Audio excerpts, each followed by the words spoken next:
Halo teman-teman, selamat datang di Jurnal Vivi. Aku ucapkan selamat kepada teman-teman yang telah lolos ke tahap seleksi kompetensi bidang. Semangat terus ya. Teman-teman, mohon bantu untuk mendukung channel ini ya dengan cara subscribe, like, dan komen. Terima kasih. Halo teman-teman, selamat datang di Jurnal Vivi. Sekarang kita akan membahas tentang prinsip pembelajaran mengacu pada Standar Nasional Pendidikan Tinggi, yaitu Permendikbud nomor 3 tahun 2020. Oke, jangan lupa teman-teman untuk subscribe channelku karena aku akan selalu update video dan semoga dapat membantu teman-teman semua untuk mempersiapkan SKB dosen CPNS tahun 2021 ini. Oke, kita akan mulai membahas tentang standar pendidikan. Adapun yang pertama yaitu tentang standar kompetensi lulusan. Standar kompetensi lulusan merupakan kriteria minimal tentang kualifikasi kemampuan lulusan yang mencakup sikap, pengetahuan, dan keterampilan yang dinyatakan dalam Rumusan Capaian Pembelajaran Lulusan atau CPL. Rumusan Capaian Pembelajaran Lulusan wajib mengacu pada deskripsi capaian pembelajaran lulusan KKNI dan memiliki kesetaraan dengan jenjang kualifikasi pada KKNI. Nah, apa sih KKNI? Nanti akan aku bahas. Adapun standar kompetensi lulusan ini berdasarkan Permenristek Dikti nomor 44 tahun 2015 dan kemudian ada yang terbaru yaitu Permendikbud nomor 3 tahun 2020. Isinya adalah mengenai standar isi pembelajaran, standar proses pembelajaran, standar penilaian pembelajaran, standar dosen dan tenaga kependidikan, standar sarana dan prasarana pembelajaran, standar pengelolaan pembelajaran, dan standar pembiayaan pembelajaran. Perbedaannya dari Permenristek Dikti tahun 2015 dengan Permendikbud tahun 2020 ini terkait standar proses pembelajaran atau bentuk pembelajaran yang kita kenal dengan kebijakan MBKM atau Merdeka Belajar Kampus Merdeka. Nah, tadi sempat disinggung tentang KKNI. KKNI itu apa sih? KKNI atau Kerangka Kualifikasi Nasional Indonesia yang selanjutnya disingkat KKNI adalah kerangka perjenjangan capaian pembelajaran yang dapat menyetarakan luaran bidang pendidikan formal, non-formal, informal, atau pengalaman kerja dalam rangka pemberian pengakuan kompetensi kerja sesuai dengan struktur pekerjaan di berbagai sektor. Nah, jenjang kualifikasi adalah tingkatan capaian pembelajaran yang disepakati secara nasional, disusun berdasarkan ukuran pencapaian proses pembelajaran yang diperoleh melalui pendidikan formal, non-formal, informal, atau pengalaman kerja. KKNI merupakan perwujudan mutu dan jati diri bangsa Indonesia terkait dengan sistem pendidikan nasional dan pelatihan yang dimiliki negara Indonesia. KKNI terdiri dari 9 jenjang kualifikasi, dimulai dari kualifikasi 1 sebagai kualifikasi terendah, dan kualifikasi 9 sebagai kualifikasi tertinggi. Mudahnya gini teman-teman, lulusan pendidikan dasar itu setara dengan jenjang KKNI 1, kemudian lulusan pendidikan menengah itu jenjang 2, lulusan diploma 1 jenjang 3, lulusan diploma 2 jenjang 4, lulusan diploma 3 jenjang 5, lulusan diploma 4 dan sarjana jenjang 6, lulusan pendidikan profesi jenjang 7 atau 8, kemudian lulusan magister terapan dan magister itu jenjang 8, lulusan pendidikan spesialis itu jenjang 8 atau 9, dan yang paling tinggi adalah lulusan doktor terapan dan doktor yaitu jenjang 9. Nah, adapun rumusan keterampilan khusus itu seperti ini. Ini dibahas mulai dari doktor sampai diploma 1. Untuk doktor, untuk program doktor level kualifikasinya 9, kunci kemampuannya adalah melakukan pendalaman dan perluasan iptek baru melalui riset, serta menyelesaikan masalah dengan pendekatan multidisipliner atau transdisipliner. Kemudian magister, level kualifikasinya 8, mengembangkan iptek melalui riset dan inovasi, serta teruji menyelesaikan masalah dengan pendekatan interdisipliner atau multidisipliner.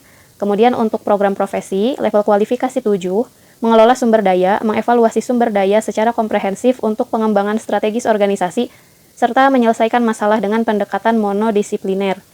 Kemudian untuk program sarjana, setara dengan level kualifikasi 6, menerapkan, mengkaji, membuat desain dan memanfaatkan iptek dalam menyelesaikan masalah prosedural. Kemudian untuk program diploma 3, level kualifikasinya adalah 5, menyelesaikan pekerjaan berlingkup luas, memilih berbagai metode, dan memformulasi penyelesaian masalah prosedural. Untuk program diploma 2, setara dengan level kualifikasi 4, menyelesaikan tugas berlingkup luas dan kasus spesifik, memilih metode baku, dan menyelaraskan masalah faktual. Kemudian, program diploma 1, setara dengan level kualifikasi 3, yaitu melaksanakan serangkaian tugas spesifik dan menyelesaikan masalah yang umum.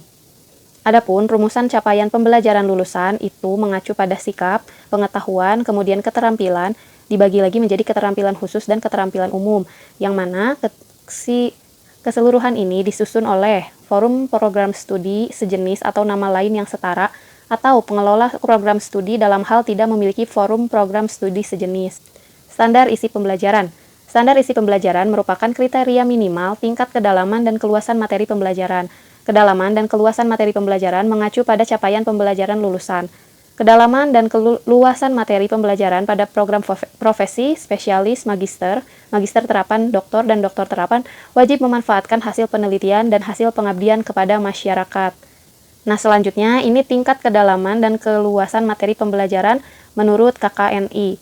Untuk beberapa program pendidikan, untuk D1, tingkat kedalaman dan keluasan materi pembelajarannya meliputi konsep umum, pengetahuan, dan keterampilan operasional lengkap. Untuk D2, prinsip dasar, pengetahuan, dan keterampilan bidang tertentu. Untuk D3, konsep teoritis dan keterampilan secara umum. Untuk D4 dan S1, konsep teoritis, keterampilan tertentu, konsep teoritis khusus, dan keterampilan secara mendalam. Untuk program profesi, teori aplikasi dan keterampilan tertentu. Untuk S2, S2 terapan, dan subspesialis 1, itu teori aplikasi pengetahuan tertentu, dan untuk S3 terapan dan subspesialis itu meliputi filosofi keilmuan dan keterampilan tertentu. Dan kesemuanya ini bersifat kumulatif dan integratif, dituangkan dalam bahan kajian yang distrukturkan dalam bentuk mata kuliah. Selanjutnya tentang standar proses pembelajaran. Merupakan kriteria minimal tentang pelaksanaan pembelajaran pada program studi untuk memperoleh capaian pembelajaran lulusan, mencakup karakteristik proses pembelajaran, perencanaan proses pembelajaran, pelaksanaan proses pembelajaran, dan beban belajar mahasiswa. Adapun karakteristik proses pembelajaran itu perlu teman-teman ingat, ada interaktif, holistik, integratif, saintifik, kontekstual, tematik, efektif, kolaboratif, dan berpusat pada mahasiswa. Dan kesemuanya ini bertujuan untuk meraih capaian pembelajaran lulusan atau CPL. Adapun interaktif artinya mengutamakan proses interaksi dua arah antara mahasiswa dan dosen. Holistik mendorong terbentuknya pola pikir yang komprehensif dan luas dengan menginternalisasi keunggulan dan kearifan lokal maupun nasional. Integratif, pembelajaran lulusan diraih melalui proses pembelajaran yang terintegrasi untuk memenuhi capaian pembelajaran lulusan secara keseluruhan dalam satu kesatuan program melalui pendekatan antardisiplin dan multidisiplin.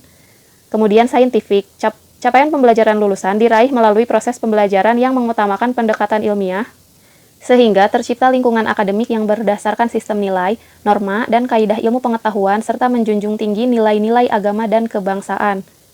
Kemudian kontekstual,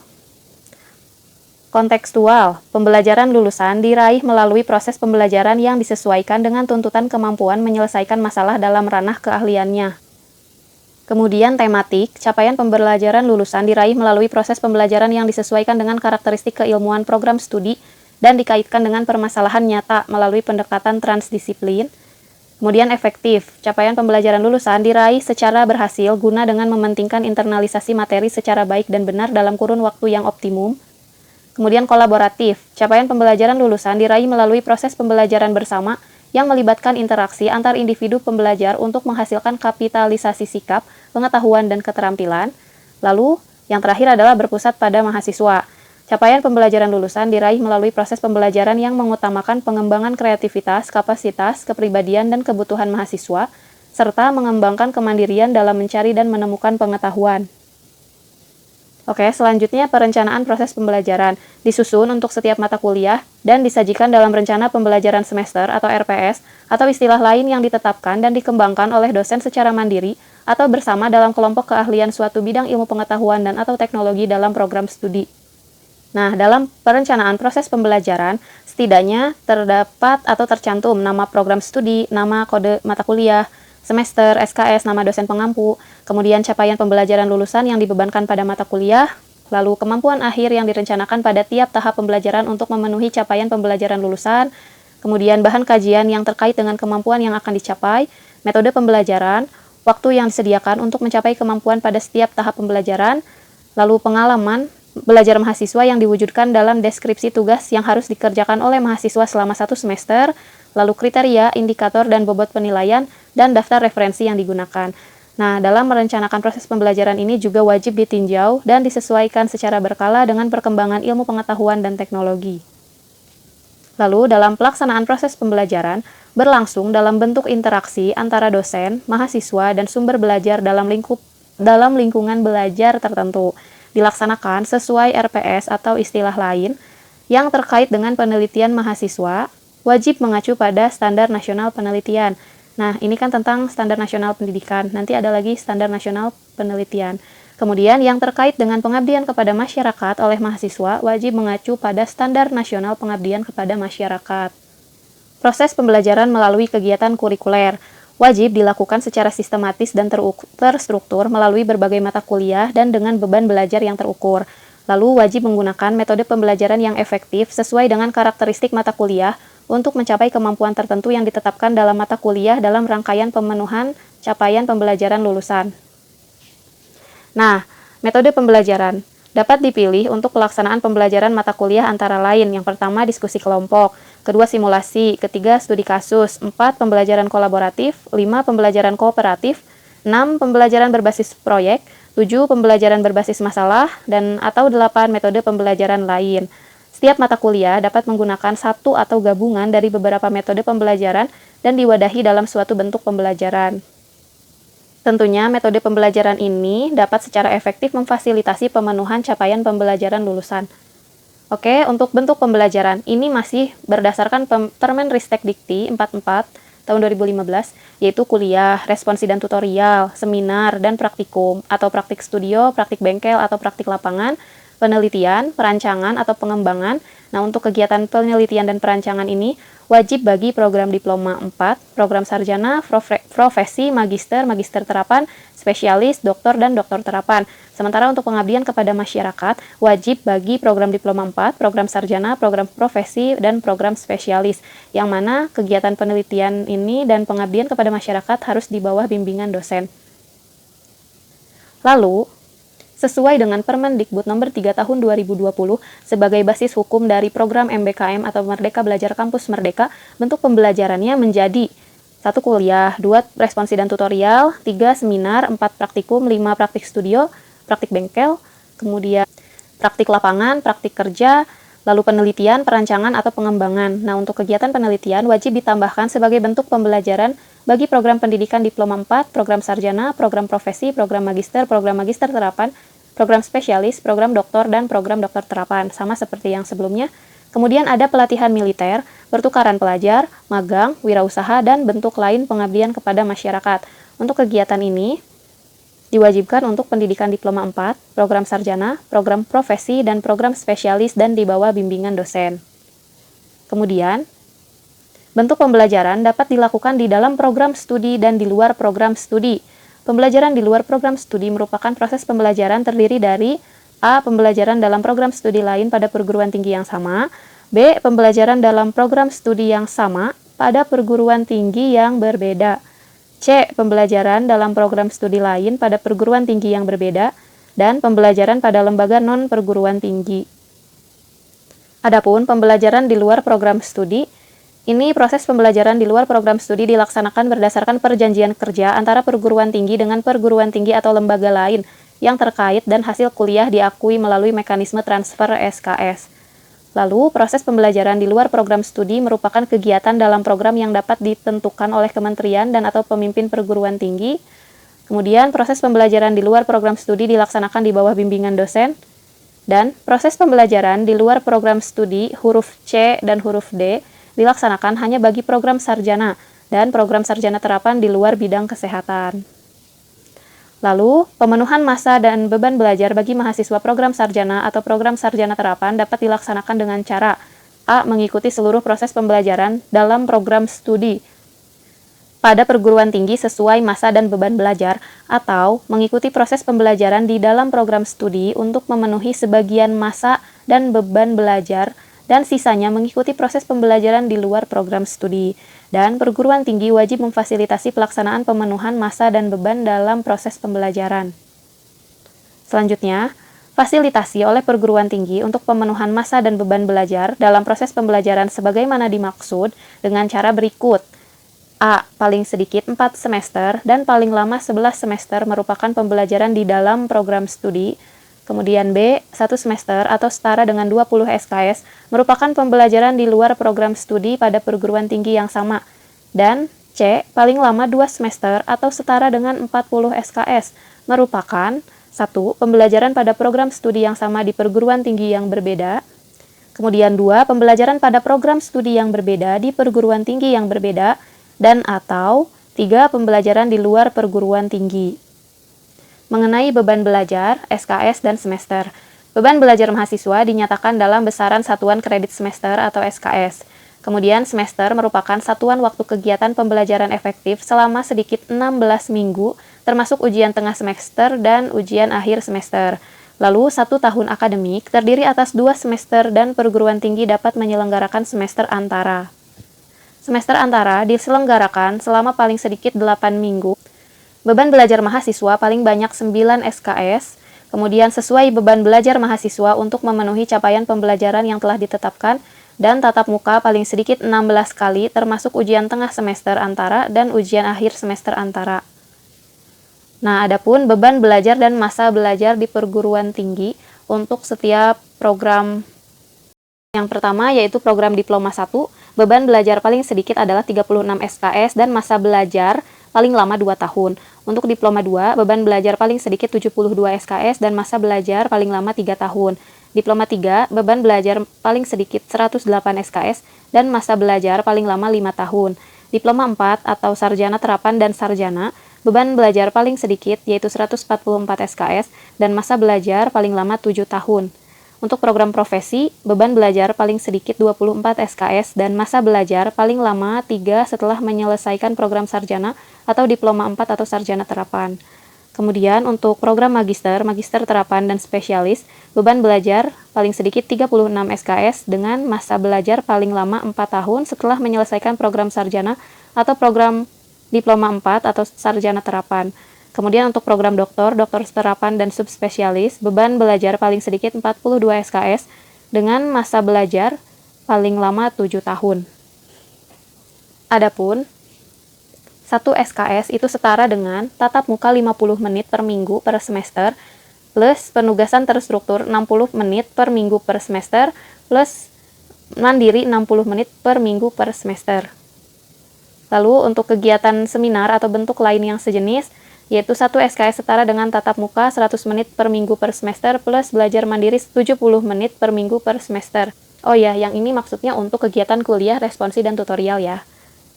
Nah, lalu untuk sistem blok atau modul, perhitungan beban belajar dalam sistem blok, modul, atau bentuk lain ditetapkan sesuai dengan kebutuhan dalam memenuhi capaian pembelajaran. Kemudian untuk proses pembelajaran lain, 1 SKS pada proses pembelajaran berupa praktikum, praktik studio, praktik bengkel, praktik lapangan, penelitian, pengabdian kepada masyarakat dan atau proses pembelajaran lain yang sejenis, 170 menit per minggu per semester. Nah, sekarang dalam pelaksanaan pendidikan ada standar sarana dan prasarana pembelajaran. Standar sarana dan prasarana pembelajaran merupakan kriteria minimal tentang sarana dan prasarana sesuai dengan kebutuhan isi dan proses pembelajaran dalam rangka pemenuhan capaian pembelajaran lulusan. Adapun standar sarana pembelajaran paling sedikit terdiri atas 1 perabot, 2 peralatan pendidikan, 3 media pendidikan, 4 buku, buku elektronik dan repositori, 5 sarana teknologi informasi dan komunikasi, 6 instrumentasi eksperimen, 7 sarana olahraga, 8 sarana berkesenian, 9 sarana fasilitas umum, 10 bahan habis pakai, dan 11 sarana pemeliharaan, keselamatan, dan keamanan. Adapun jumlah, jenis, dan spesifikasi sarana ditetapkan berdasarkan rasio penggunaan sarana sesuai dengan karakteristik metode dan bentuk pembelajaran serta harus menjamin terselenggaranya proses pembelajaran dan pelayanan administrasi akademik. Adapun untuk standar prasarana pembelajaran paling sedikit terdiri atas 1 lahan, 2 ruang kelas, 3 perpustakaan, 4 laboratorium atau studio atau bengkel kerja atau unit produksi, 5 tempat olahraga, 6 ruang untuk berkesenian, 7 ruang unit kegiatan mahasiswa, 8 ruang pimpinan perguruan tinggi, 9 ruang dosen, 10 ruang tata usaha, dan terakhir fasilitas umum yang meliputi jalan, air, listrik, jaringan komunikasi suara, dan data. Adapun pedoman mengenai kriteria prasarana pembelajaran ditetapkan oleh Direktur Jenderal Pembelajaran dan Kemahasiswaan. Sementara itu, sarana dan prasarana bagi mahasiswa yang berkebutuhan khusus antara lain 1 pelabelan dengan tulisan braille dan informasi dalam bentuk suara. Kemudian 2 lerengan atau rem untuk pengguna kursi roda. Kemudian 3 jalur pemandu atau guiding block di jalan atau koridor di lingkungan kampus. 4. Peta atau denah kampus atau gedung dalam bentuk peta atau denah timbul. Dan terakhir, toilet atau kamar mandi untuk pengguna kursi roda. Adapun mengenai standar pengelolaan pembelajaran, merupakan kriteria minimal tentang perencanaan, pelaksanaan, pengendalian, pemantauan, dan evaluasi, serta pelaporan kegiatan pembelajaran pada tingkat program studi, dan harus mengacu pada standar kompetensi lulusan, standar isi pembelajaran, standar proses pembelajaran, standar dosen dan tenaga kependidikan, serta standar sarana dan prasarana pembelajaran.